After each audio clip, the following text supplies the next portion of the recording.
that had crashed here at Peter Knight Airport. Our first unit was on scene in about 4 minutes. It was the fireboat that was out doing some training here in the port area, and they did indeed confirm that we did have at least one aircraft that was on fire on the ground, and was able to describe exactly where on the property that the aircraft was located. The first arriving engine company arrived approximately 2 minutes after that, and made access onto the property and started to effect firefighting procedures. And it was not a very large fire at the time. It was very easy to get under control, and then we proceeded with a search for any victims in the surrounding areas.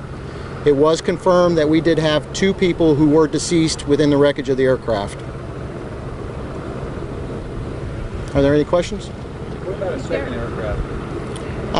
That is under investigation. There's a lot of different stories that are circulating right now, and right now it'll be up to the FAA to do that investigation. Do you know men, women, children?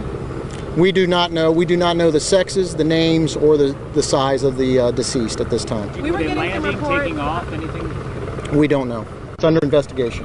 We're getting reports of a plane that you guys might be looking for at Tampa Executive Airport. Again, that's under investigation. Do you have anything you want to add?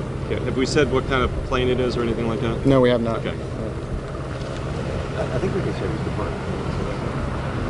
If you want. Okay. Yeah. It was a twin-engine Cessna 310-310, and I think we can confirm that it was departing. That's really all we're able to say at this point. And it's being investigated, and Emily can address, you know, what organizations would be brought in to investigate something like that. Yeah, I don't have a whole lot to add other than it's going to be investigated by the FAA and the NTSB, as all plane crashes are handled, and they will be the ones releasing the information as it comes today. Do we have a tail number at this point? We don't have a tail number. It was granted access to take off? I don't know that. Did any witnesses able to tell you anything about the plane? Anybody? I don't know. Nobody at the airport knows? Flight plans or anything like that? That'll all be investigated by the FAA. Can you talk about any tower traffic or, you know, any other planes taking off, landing, that sort of thing? No. Can you talk about how this airport operates, you know, with Tampa International, what kind of control? Well, we have general aviation airports. Peter Knight is one of them. Vandenberg is one of them. Tampa Executive, so these are part of the Aviation Authority airports. So we do control these airports, but when there's a plane crash, FAA is the one that investigates the crash. But when planes take off and land, do they need permission? Yes. Did the pilot get any indication he's having trouble? I don't know that. FAA here yet? I believe they're here. Yeah, Yes. I believe they're here, yeah. Most of your questions are very answerable. We're just very early in the investigation, so we should have answers later today. We're just trying to give you some information as quickly as we can. Do you So know we come back exactly here? where the plane was taking off to, where its destination was? Many of your questions are answerable, and Sorry, no, we should really know don't. a lot of these answers. You gonna Yeah. put a out little bit. releases then later? Absolutely. Okay. Yeah, and The airplanes, do they have to, are they that close together, the airports, that only one plane can take off from the airport at a time? I can't answer that. Well, currently, Peter Knight is closed to air. Currently, it's closed. Yes. Any ETA as to how long that's going? We're not sure. Best I can tell you is to follow. We'll be putting out official releases on our Twitter, which is FlyTPA. So whenever there's an update about the airfield opening up, we'll put that out. So I just want to be clear. You can't say definitively that only one plane was involved. We can't say that. Not at this time. There should be some more information later about that. And you can't say again that you guys are not looking for another plane? Can't say that, no. Are you guys rerouting any planes from this airport to any other airport? I'm not sure. But the crash itself, the scene Closed, itself, so. only debris from one plane. Yes. Yes. The twin engine Cessna 310. 310 taking off somehow caught fire. That's all we know. One people dead. Pretty much That's all. But caught fire. But there was a crash, or it just caught fire? I don't know the details of the crash. And that's going to be under investigation by the FAA. We won't be able to release that. You said the fire was manageable. Could you describe the wreckage? I mean, was it in multiple pieces spread out, or was it? Sure. The actual site is, the airplane is totally destroyed. and was completely engulfed in flames upon arrival of the first arriving units. We do not know the circumstances on how that airplane came to be where it is. That's all part of the investigation. As all of you folks have heard stories, that's all we've heard at this time, and that's why the investigation will need to be done so that the correct information can be given out. Any indication of anything on the plane other than 2 people? We did not dig through the wreckage. That was left intact for the FAA to do their investigation. Okay, I think we're good. Thank you, sir. All right, thank you. Your title? I'm District Chief Mark Bogish, and I'm the shift commander. Thank you. Okay, thank you. Again, guys, you just heard an update from authorities out in Florida on that plane crash that we had taken you to live earlier. We just learned from authorities that unfortunately 2 people were killed in that fiery crash. This is breaking news out of Florida. A plane crash. That plane was departing from a nearby airport, and that is pretty much all the info we know. I'm going to take you back now to that Bernie Sanders rally in Flagstaff from last night. We were showing you a replay for those of you who are not tuned into the news now last night. In case you missed it, as you may or may not know, many presidential candidates making their way to Florida this week and early next week prior to Tuesday's primary election.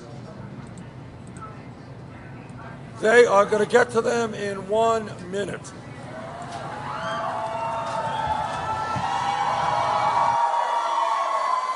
Give me 1 minute on that one. In terms of income, what's going on in America? What's going on is that many of you are working longer hours for lower wages. Many of you are working 2 or 3 jobs, trying to cobble together some income and some health care. Am I right? Okay. So what you got in America today, in my state of Vermont, here in Arizona, all over this country, you got people working longer and longer hours. You got mom working, you got dad working, you got the kids working. What does this do? What does this do to families? It stresses out marriages, correct? Parents don't have enough time to spend with their children, and that causes other problems. So here is in the midst of all that, people working incredible hours. 58% of all new income created today is going to the top 1%. You got that? People working longer and longer hours, but the top 1% gets 58% of the income. Are you guys ready for a radical idea? Together, we're going to create an economy that works for all of us, not just the 1%.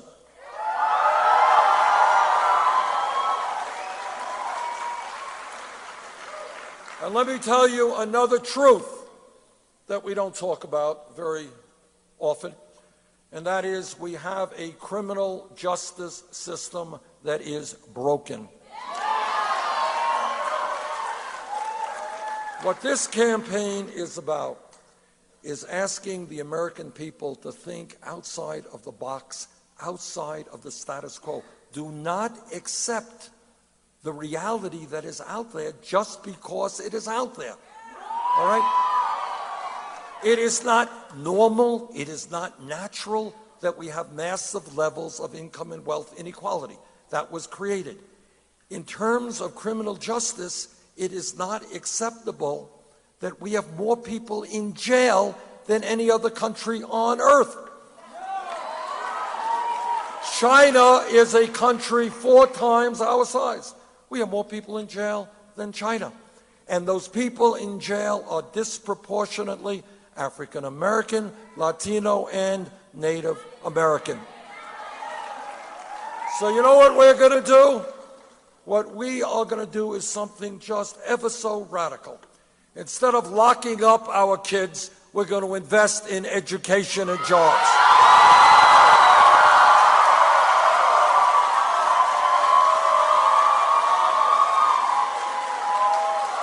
Right now, unemployment for young people in the Native American community, sky high. Latino community, sky high. African American community, sky high. I want those kids in school or in jobs, not in jail.